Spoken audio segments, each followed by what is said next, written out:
Before you listen, if you enjoy the stories and want to hear more, then please consider subscribing.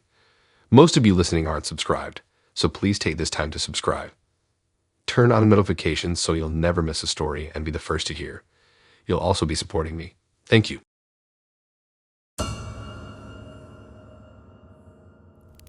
Trying online dating around the holidays is the worst. Everyone's so busy with family stuff that you can never tell if a guy is really into you or just lonely over the long weekend. But when Tim asked me out the week before Christmas, I figured why not give it a shot. His Facebook profile seemed normal enough, likes hockey, works in accounting, has a cute beagle. I'll admit I was hoping my pre-Christmas date might lead to some holiday romance. You always see those cheesy movie scenes of new couples ice skating hand in hand or sharing a mug of hot chocolate after a horse carriage ride. Heck, even a walk around the Christmas market admiring the lights would have sufficed. But nope, Tim wanted to meet at Francoise's Bistro, some snooty French restaurant I couldn't afford to even walk past, let alone dine at. I hesitated, suggesting maybe something more casual for a first meetup, but he insisted this place was perfect. Guess he really wanted to impress me from the start. I crossed my fingers that you wouldn't expect me to split the bill later. The things we mortals do for a chance at love. I arrived at the restaurant feeling super jittery and self-conscious. I couldn't remember the last time I got this nervous for a first date. I kept compulsively checking my hair and makeup in the reflection of the ornate gold-framed windows as I waited to be seated. Finally, Tim showed up, although I almost didn't recognize him from those boyish Facebook pictures. He looked, well, kind of odd and uncomfortable, actually. No charming smile, no sorry I'm late, no wow you look beautiful, greetings whatsoever. Off to a very awkward start. The maitre d' led us back to a tiny table crammed into a dark corner beside the kitchen. So much for romance with this terrible seating. As Tim awkwardly fumbled to pull out my chair, I noticed he wasn't even nicely dressed for such an elegant restaurant on Christmas week. Baggy old jeans, worn-out sneakers, an ill-fitting sports coat over an ugly Christmas sweater. Even his scraggly hair and $5 drugstore cologne reeked of laziness. My dating hopes started sinking as we sat across from each other in uncomfortable silence. Everything about him seemed skeevy. The bored waiter finally took our order after Tim testily chased him down passing by. I'd noticed other diners giving concerned side glances toward our corner. They probably paid the poor girl stuck on a nightmare first date during the holidays. Tim spent more time grumbling to the waiter than actually talking to me. So much for Christmas cheer. Throughout the long, drawn-out dinner, I tried asking Tim the standard small talk questions. Where are you from? What do you like to do for fun? Any holiday plans? But he gave the shortest possible mumbles in response, hardly making eye contact as he messily gobbled down his expensive meal. It was like pulling teeth trying to get basic conversational reactions from this random dude. By the time our plates were being cleared, the awkward silence between me and Scrooge-like Tim was unbearable. I kept hinting that he owed me some sort of pleasant holiday discussion in exchange for this colossal waste of an evening. But he ignored every attempt to lighten the mood with some Christmas banter. The longer we sat there not connecting whatsoever, the more I noticed creepy mannerisms about Tim that made my skin crawl. Beads of sweat dripping down his jawline despite the cold weather. Gnarly yellow fingernails nervously tapping on the table that he refused to even trim for tonight. Strange body tics whenever waiters walked by. I tried not to imagine what kind of weirdo would invite an unsuspecting woman here on false pretenses. The restaurant suddenly felt sinister, as if something sinister was afoot in this dark corner, and nobody would notice if this freak lashed out over my lame date small talk. Just then the waiter reappeared with a check in hand, and my heart dropped realizing what that meant. With zero charm or personality exhibited all night from this emotionless lump, was he really gonna stick me with the bill now? I nervously stammered something about maybe splitting it since we both ordered food. But creepy Tim just sat there swaying, with not even so much as a Christmas gift suggestion or a New Year's drink invite to smooth talk his way out of the expense he burdened me with. Nope, dead silence and blank stares. After an eternity, he grunted that his wallet was in his car, then asked me to pay with a presumption that he'd pay me back. As if. Like I'm gonna fund this nightmare solo and pray for Venmo reimbursement from Buffalo Bill over here. I was truly panicked for my safety at this point. With no cash for a sneak escape, I was about to head to the little girl's room and bolt for it rather than be forced to front this bill under pressure from Norman Bates. I awkwardly started gathering my things when our waiter suddenly returned, insisting drinks were on the house tonight. "Thank you, sweet baby Jesus." As he smoothly handed Tim the check folder again with a wink, I realized the savior bartender must have sensed disaster unfolding in the dark corner and intervened before it got worse. He graciously told us to have a wonderful Christmas as we hurriedly exited, leaving Tim to reluctantly pay solo after all. I got the heck out of there fast as possible without looking back. No more online dating for me anytime soon, that's for sure. I just barely escaped before that creep could pull anything sinister after luring me into a literal dark corner on false pretenses. But thanks to a holiday miracle, at least I'm safe at home now, cozy in PJs watching cheesy Christmas rom-coms that almost make me forget all about the deranged Mr. Deeds back there. Of peace on earth, goodwill toward men my eye. But lesson learned, if something feels off, abort mission. So happy I can avoid that creeper now and just enjoy the rest of this holly jolly season from the safety of my living room. Chestnuts roasting on the fire, Jack Frost definitely still nipping at my nose, but no more creepy online dates getting their claws in me tonight. God bless us, everyone. I cannot believe I ever agreed to a date with Creepy Carl from work. I mean, he seemed nice enough chatting around the office Keurig machine, always asking how my weekend was and joking about our clueless boss. But things took kind of a weird turn when Carl started making comments about my body and asking intrusive questions about past relationships. Still, after months of friendly back and forth small talk and him begging me to grab dinner sometime, I finally just accepted the date invitation to shut him up. Surely one meal couldn't hurt, right? Wrong. So wrong. I knew I was in for a nightmare date the second I got in Carl's car and saw fuzzy leopard print seat covers and air fresheners that reeked of stale Marlboros. Blech. Then Carl kept steering the conversation toward gross topics like what's your hottest body part and how wild were you in college? Barf. I desperately tried changing topics, but Creepy Carl kept leering at me and steering things back toward you-know-what. By the time we got seated at Rocco's Italian kitchen, I already had one foot out the door ready to fake an emergency phone call. But since I was starving, I figured some decent pasta might salvage part of this gross evening. Plus, Rocco's usually had pretty loud live music on weekends, so at least Carl couldn't grill me with invasive questions if we had to shout over top 40 cover songs, right? Wrong again.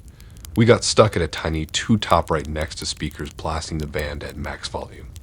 So Carl kept leaning his greasy face closer and closer to hear me better. His hot booze breath made me want to puke up my linguine. I was basically trapped shouting back basic one-word responses to Carl's delusional idea for our future plans as a couple. We weren't even through half of this horrendous first date, and he's picking out baby names. Help. By the time our plates were cleared, I knew I had to escape this disaster before Carl started ring shopping or asking what I want for our 5th anniversary.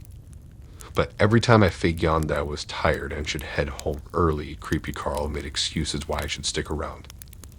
More drinks, more talking, meet his cousin who owns a restaurant, blah, blah. It was painfully clear that Carl was trying to get me drunk enough to take advantage of. No way. In a stroke of genius, I made up that my elderly neighbor's dog usually gets walked at 9 p.m., so I should really relieve the poor dog who's probably crossing his little legs by now. Yes, it seemed to work. Carl asked the waiter for our check while I plotted my great escape. I figured we'd settle up and I would immediately call in Uber while Carl wasn't looking. Home free. But instead, Carl insisted on paying, even grabbing the checkbook away when I politely offered to split it. Uh-oh. Then he said he'd of course drive me home and walk me in my door afterward. No. Now I was trapped again, having accepted a free meal from this lecherous weirdo. How could I get out of those inevitable come upstairs for a nightcap suggestions? Think. In the parking lot, as Carl drunkenly fumbled to unlock his car, I frantically texted my bestie's Mayday messages. My friend Kara immediately called me back, pretending to be my poor, hungry, bladder explosion risk dog, so I have an excuse to rush home alone. Phew, crisis averted. I made a big show of loudly answering the fake neighbor call, and told Carl something urgent came up with the hound, so no ride necessary. I'll take an Uber instead. Except creepy Carl still wouldn't detach himself from my side. As I opened the Uber app, Carl invited himself to just swing by my place for a minute on the way since his apartment wasn't far. Absolutely not, bro. You are not getting my address after stalking me all night. Luckily, my Uber arrived in 60 seconds, and I basically dove into the back seat like a getaway driver was rescuing me from a bank robbery. I made sure Carl couldn't weigh down the Uber and hop in behind me as we jetted off into the night. Thank God. Away from creepy Carl at last. When I got home, I immediately blocked his number and email like deleting traces of a crime scene. I may have to actually quit my job now to avoid that sexual harassment waiting to happen by the Keurig machine. What a freaking predator. So much for testing the waters with Office Carl. I should have trusted my gut when I first heard slurping sounds from his cubicle. No amount of free Alfredo is worth sitting through creepy Carl's delusions that we're destined to be together. Next, no more setups for this girl. From now on, I choose my own dates, far away from that slimeball. Maybe I'll just foster a few dozen shelter dogs this year instead. Now, those are the kind of boys who will give me unconditional love without expecting anything sleazy in return. Yup, curling up with golden retrievers sounds way better than another round with Carl.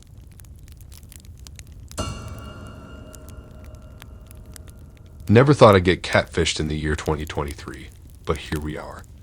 I matched with Jamie Lynn 24 on one of those popular nightmarish dating apps a few weeks ago. Cute brunette, smart replies, lots of witty banter. I scored major brownie points for recognizing her Seinfeld quote in the bio. We really hit it off and stayed up late messaging those first few nights. Man, did I adore that gorgeous photo of her with a black dress falling off one shoulder against the city skyline. Swoon. When she suggested meeting for a drink, I practically leaped through the screen in excitement. It all seemed so smooth, but little did I know the enticing profile containing Jamie Lynn was actually grody Lisa from down the street about to lure me into a catfish trap. Still riding high on pre-date butterflies, I arrived at Murphy's pub ready to charm my sweet Jamie Lynn in person at long last.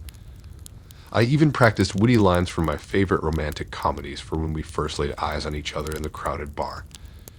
This was going to be the serendipitous first date story I'd brag to our grandkids about someday. What can I say? Jamie Lynn's profile gave me high happily ever after hopes, Hawk. I looked good too. Nice jeans, new haircut, fancy-ish button down to hint I clean up well, but kept things casual. Yup, pulling out all the romantic comedy stops for my cyber dream girl, and our eagerly anticipated first glimpse in real life. Or, so I thought. Cue the sad trombone sound effect as I scan the Friday night crowd for my sweet Jamie Lynn. No gorgeous brunettes matching her photos here. Strange. I double-checked my text confirming the right place and time. Just then, a woman's gravely voice shouts, "Johnny Boy 43, over here." I slowly turned toward the raspy shout, and couldn't believe my eyes. At a corner table, waving eagerly, sat someone who looked nothing like my pretty Jamie Lynn. I mean, zero resemblance. This woman appeared nearly twice the size of the slender girl I'd admired for weeks online. Faded, badly bleached hair with dark, greasy roots. Wrinkled elbows propping up a puffy pink nylon tracksuit straight from 1993. A constellation of crew tattoos creeping up her leathery neck. Chipped red claws clutching at Virginia Slims. And the overpowering stench of old cigarette smoke and dollar store body spray as I hesitantly approached. Lisa. I sputtered in confused horror. She throatily cackled, surprised, "Yeah." Then patted the stool beside her with a nicotine-stained hand. I numbly sat while my brain short-circuited, realizing this beast was the owner of the elegant bare shoulder in that stunning photo. Knew this cannot be. But as she wheezed through what I guessed passed for flirty giggles in her warped mind, the sickening truth became clear. I'd been brutally catfished. I tried making awkward small talk as swirls of shock, betrayal, and repulsion consumed me. How could sweet, savvy Jamie Lynn have been a facade for this wildebeest the whole time? Every charming message and flirtatious joke was a complete sham to lure me here under false pretenses. I felt sick as I imagined this nicotine-soaked crypt keeper cackling while Googling hot brunette pics to con gullible schmucks like me. Meanwhile, delusional Lisa kept leaning closer, suffocating me in clouds of ashtray stench mixed with knockoff impulse body spray. Her wheezy banter implied we should totally still be dating, and the surprise bait and switch was no big deal. Yeah, right, grody Lisa. Like I'm just gonna transfer my heart eyes onto someone who spent weeks deceiving me. You may have fraudulently catfished my soul through clever app messaging, but it'll be a cold day in hell before Johnny Boy 43 becomes one of your nicotine-coated boy toys. As Lisa babbled about her various health issues, smoker's cough not included apparently, part of me did feel bad ending the sham date so abruptly. I'm too nice for my own good sometimes, but I couldn't stomach one more minute indulging this phony, sneaky ploy for male companionship. The jig was up.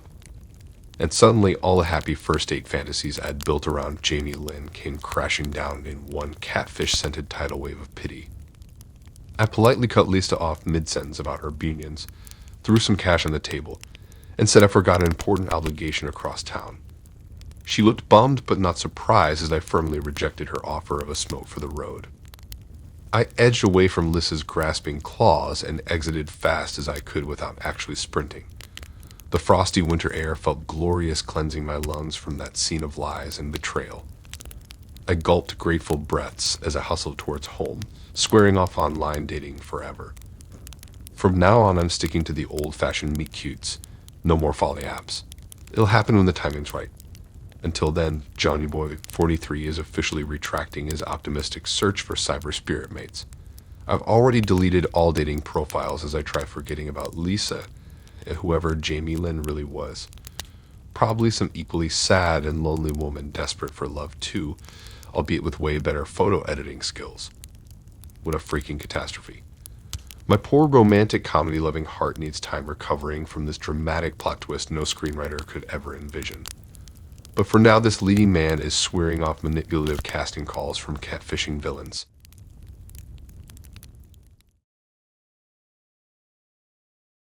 Thanks for listening in. If you like these stories and want to hear more, then please subscribe and like and support this new channel. We have more stories for you to listen to.